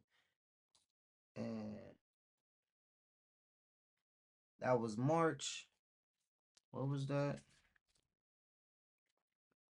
Yeah, that was March 27th. When did I type that? That was at 2:23 p.m. and March 27th, 2025 at 2:58 p.m. I received an II Tuesday, which was the 25th. This was the Jennifer incident. I didn't mention it. Um, I received an II Tuesday night. I received an II Tuesday night. Sharif notified me that I was needed at the SDO office. When I arrived, Kong is there. He opens the door. I walked in. He says, "I'm doing an investigation about what happened yesterday at the belt." Knowing the history behind us, uh, I asked, would like to participate. No, I said uh, I asked would like to participate in the invest. Oh, I would like to participate in the investigative interview with my immediate supervisor. Kong replies, "No, I'm the one in charge of this type of situation. I just want to ask a few questions. If you like union represent, would you like union representation?" I said yes. In the interview, before the shift was over, Jennifer called my coworker Ozzy to the office while both of us were opening up flat tubs. When he comes back, he says, "Al, Jennifer wants to give me an II." I replied, "Maybe to get a witness statement about me." He said, "No." She said, "It's about what happened yesterday. Me failing to follow direct orders in dispatch." Then he said, "I want Kevin present." She said, "Okay." And he told her he want Kevin present. She said, "Okay, go find Kevin." Around 6:15 a.m., I was walking to the locker room and saw Kevin at the SDO office. I thought to myself, it's too late to have an interview. We're about to clock out. Now my question, hold on. We're about to clock out. Now my question is, now my question is, both of us was being accused of the same thing, but Kong can do my interview, but Jennifer can do Ozzy's. I'm black, she's Hispanic. Ozzy is half black and Hispanic. The next day I'm observing and I noticed Jennifer talked to Ozzy and they both walked away. Later he came back to the belt and tells me Jennifer and I had a talk. He said he asked her no, he said he asked her, "Are we having a conversation between us or are we having a discussion where I'll need union representation?" She said no. She asked him, "What happened yesterday, Ozzy? How you acted, that's not like you. You're actually calm." Ozzy replied, "You're right. I'm not like that. I didn't like that you were telling me to dispatch and you have Miss Lee right here picking up trash off the floor and she's a mail handler." When I saw that instead of dispatch, I told you I have to use the restroom. She even told him the next time the next time I challenge her, she's going to come at me, whatever that means. She told him that this job is getting to her, that she's losing sleep over this. So,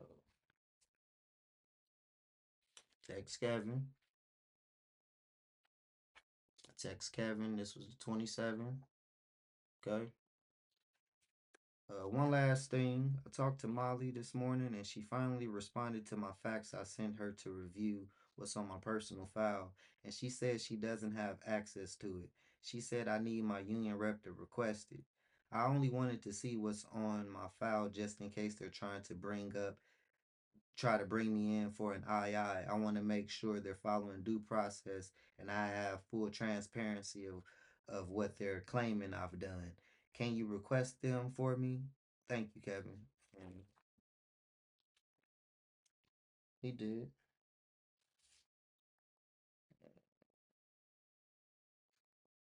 Before I text him that, right here it says last thing, right? But this is the message that I text him before. Hi, Kevin. Can I file a grievance or EEO on Kong or Jennifer? The day I had my investigative interview, Ozzy was called to the office by Jennifer for an interview also about failing to dispatch. You weren't available at the time, so she couldn't have the talk with him. The following night, Ozzy told me Jennifer pulled him to the side and had a discussion with him. She asked what happened yesterday that wasn't like him and you're usually calm. Why didn't you help dispatch? He said it frustrated him when she told him to dispatch and it was a mail handler, Miss Lee, right there in front of her picking up trash. Ozzy told Jennifer that's why he didn't dispatch and went to the bathroom. I'll follow your lead with anything. I just want to make you aware. Thank you, Kevin. And then that's March 27th. See, glad I'm smoking this blunt because shit I had to endure since 2018.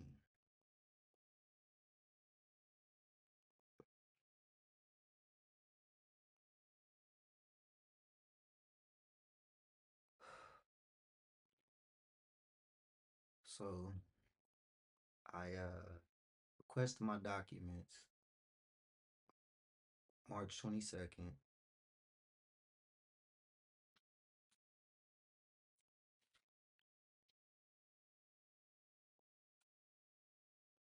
This is April 16th. David just brought me into the office to finally show me what's on my file, and it was a 7-day suspension that was supposed to be removed from my phone.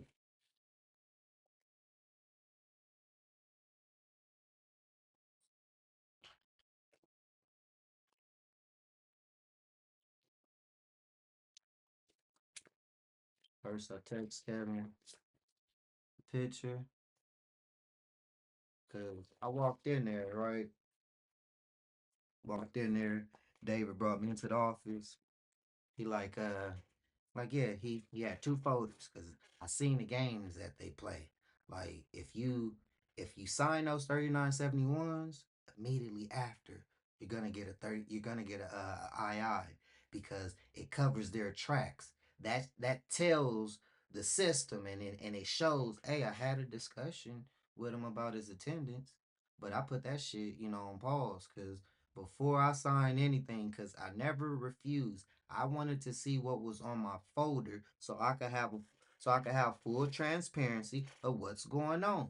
Cause I've seen countless times have I mean from I've showed you shit. Look how many 7-day suspensions was thrown in there. Them skipping due process. I mean right here. You know it's like damn. Okay now, all right, checkmate. Let me see what's on my folder. And when I saw an expired 7-day suspension, I'm like, oh shit, they really reaching. They really reaching. So this was the old 7-day suspension, and like the dates didn't match up. It was like they came in there and they doctored up some shit. I'm like, oh fuck. Because it says on August 30th, 2024, I conducted an investigative interview. I got proof it was August 18th. I mean, well, April 18th. They said it's April 30th, but it was April 18th. I'm like, oh fuck, okay, cool. I see what they doing, but I caught it.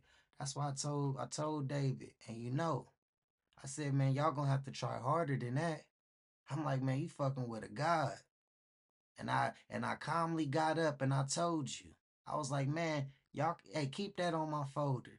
I got my evidence, and I got up and I had walked out of that back room. And I told you, hey, I'm getting up because this is what God to do.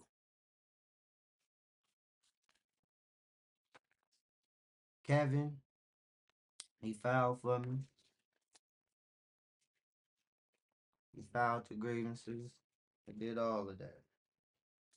And then, shit, that was on the 16th. I get a text message. Kevin retiring, April 30th.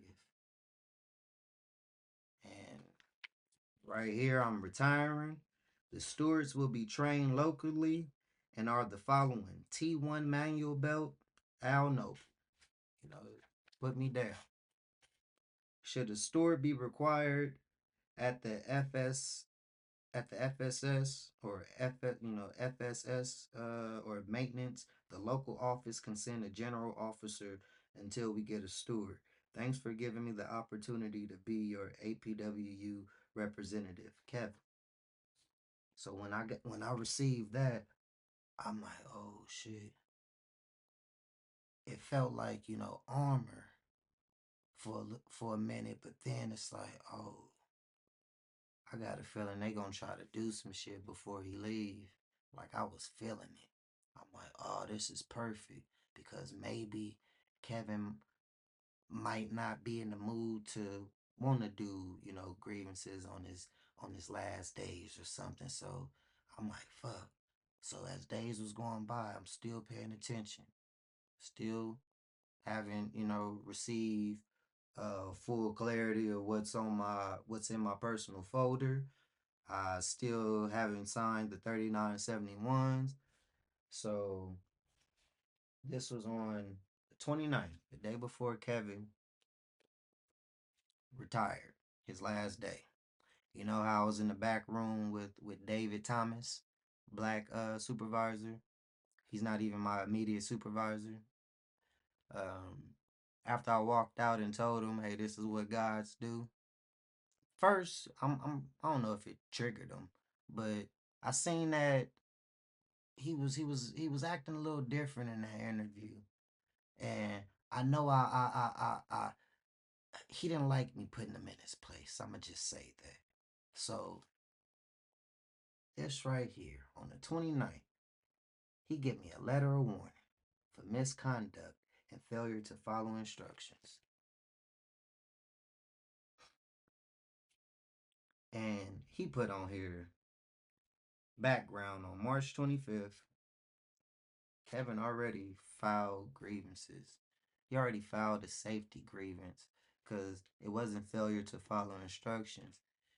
Jennifer came over to the belt, and like always, she never gets mule drivers to help dispatch the mail.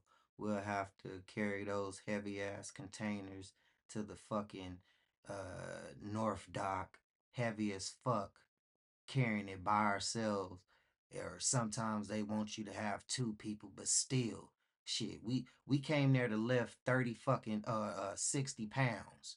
You see anything more than that, hey man, they abusing us. They abusing us. So I challenged her. I'm like, Jennifer, I was like, man, today, man, hey man, you gonna have to call help. You gonna have to call help. Oh, well, Sylvia don't like the mail handlers coming over here. You gonna have to do a full dispatch. I was like, man, can you show me where in policy, where in the policy it says that clerks is supposed to be doing mail handlers work, and that we supposed to be dispatching these damn containers. So she go over there, she go cry to Sylvia. She come back over here and say it's a direct order. And I was like, it's a direct order that you show me we're in policy. So we're going back and forth, and I never failed. It was like, and plus I was already over my 2 hour break limit that most of us hold, so we could push out that mail, right? But you don't be keeping track. So I'm like, all right. So when it was time for full dispatch, yeah, me and my coworker Ozzy, we walked away because technically, shit, man, I'm over my 2 hour limit, break limit, and then I walked away, and then that's when Kong had brought me into the office the next day for the II and all that shit, you know. So this is what that letter of warning is from. But Kong had conducted the letter of warning, right? But David, he signed on here. He signed on here and he said that he conducted the interview. Right here, background. On March 25th, 2025, I conducted an investigative interview in the presence of your union representative. I don't have to read no more. Filed a grievance for that, and shit. Immediately, Kevin told me that that was going to fall off. No letter of warning is going to be on my record. But, shit, 30th. So I was Kevin's last II of his career.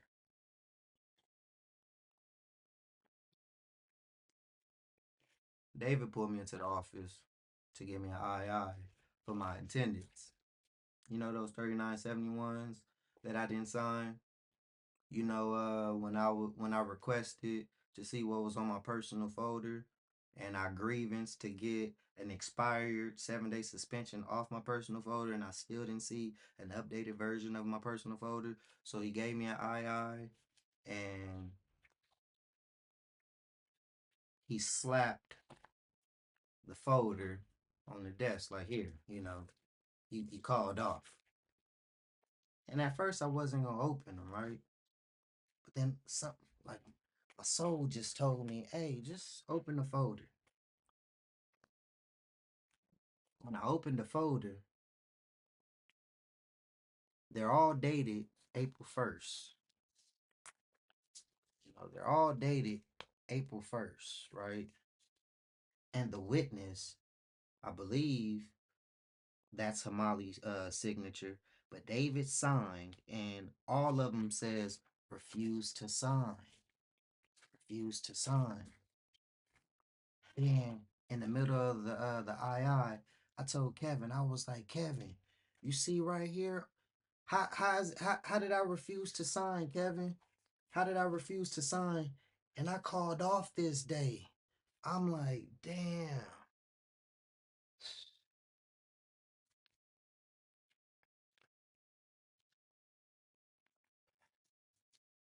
Y'all see. Y'all keeping track. Y'all can keep track because I know it's a lot. But I'm just getting this off my chest before, I start my new journey. I can't hold on to this no more.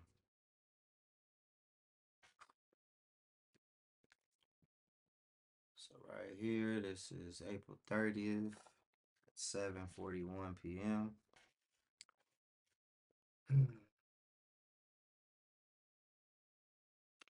On March 22nd, I'm sorry. On March 22nd, 2025, I faxed a formal request to my immediate supervisor, Hamali, for access to my personal folder.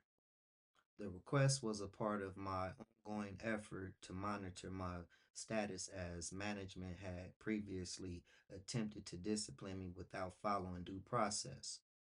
On March 27th, while I was working on the workroom floor, my supervisor, my supervisor, Hamali De Silva, summoned me to her desk to address my request. At that moment, she informed me that she did not have access to my folder. This statement was not only misleading, but is in direct contradiction with policy. When I challenged her, when I challenged her claim, she calmly asked for clarification. She called over David Thomas, another management official, to stand in as a witness to our exchange. Moments later, David Thomas walks me into the SDO office and contradicted her. Hamali directed. Hold on. Moments later, David Thomas walks me into the SDO office, and contradicted her, Hamali, by stating, yes, we do have access to employees' folders, and I could get yours for you. This placed me, this placed me in a tense and hostile position. where asking questions and asserting my rights was met with discomfort and defensive reactions from leadership. Roughly 3 weeks later, on April 16th, I was called into the office by David Thomas. When I entered, he produced my personal folder and showed me documentation indicating a 7 day suspension was still present in my record. This was a major red flag. That suspension had expired months earlier. According to USPS policy and union contract agreements, it should have been removed entirely, and I should have been officially back to scratch status, meaning no active discipline on file. By presenting this expired suspension during a meeting with no prior notice, Davis was engaging in an act of intimidation. It felt it felt like retaliation. I immediately recognized this as an attempt to build a false disciplinary case against me. I knew that I had properly filed grievances and that I was being watched more closely than my coworkers instead of being given fair and equal treatment. I was being lured into a trap by management, hoping I wouldn't know my rights.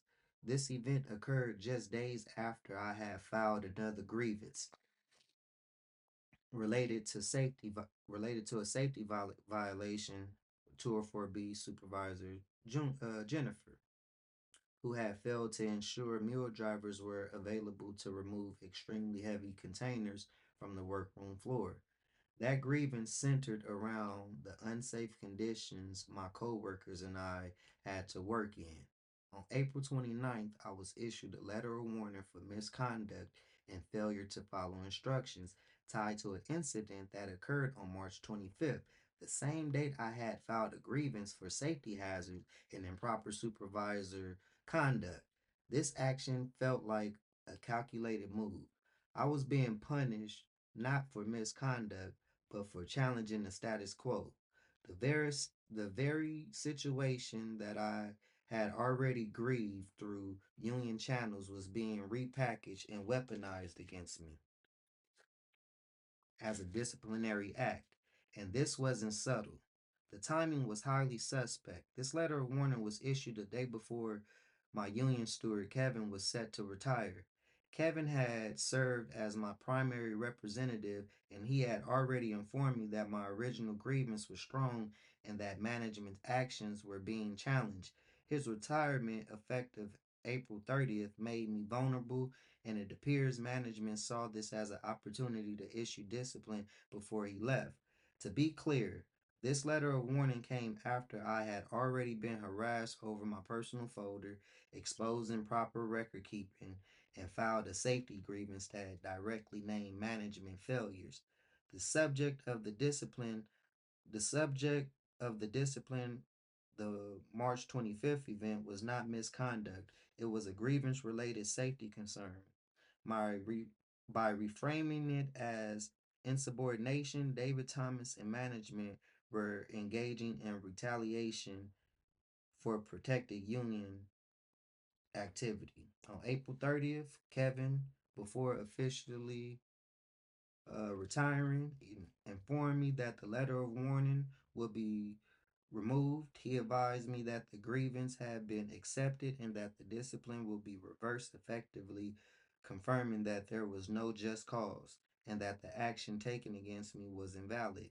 But the same day, I was summoned again, this time for an investigative interview related to excessive absences. This II was not about a new issue. It was about a fallback. It was about a fallback. Management, having failed to make the misconduct stick, was now switching tactics, attempting to use quantity over conduct and to justify discipline.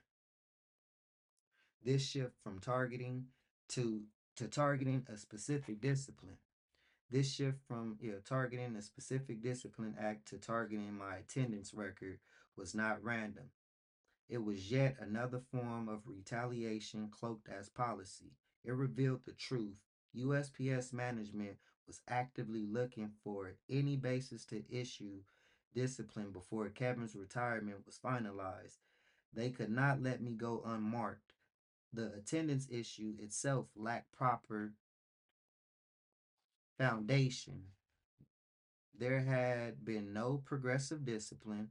I had not received any prior letter or warning, 7-day suspension, or 14-day suspension leading up to this II. By jumping straight into another investigative interview, management was violating both the ELMS and the union contract, which requires just cause and progressive steps for correction action. This event, when viewed together, formed a clear and repeated pattern of harassment, retaliation, and hostile environment. At every stage where I asserted my rights, whether through accessing my personal file, speaking up during meetings, or filing safety related grievances, I was met with resistance, intimidation, surveillance, and manufactured discipline. The behavior of APP Supervisor David Thomas, my immediate supervisor Hamali De Silva, and 204B Jennifer has been consistent with retaliation. I'm repeatedly singled out, summoned, and subjected to inconsistent standards. Detention, detention, disrespect, my bad, y'all. Detention,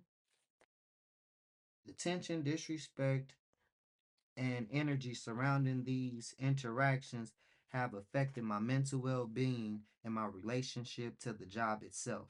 I no longer feel safe interacting with management without fear of being falsely accused or targeted again.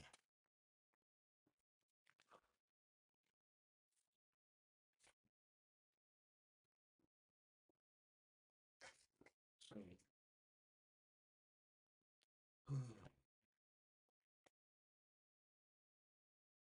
wrote a letter. Wrote a letter to the post office. Ended on this.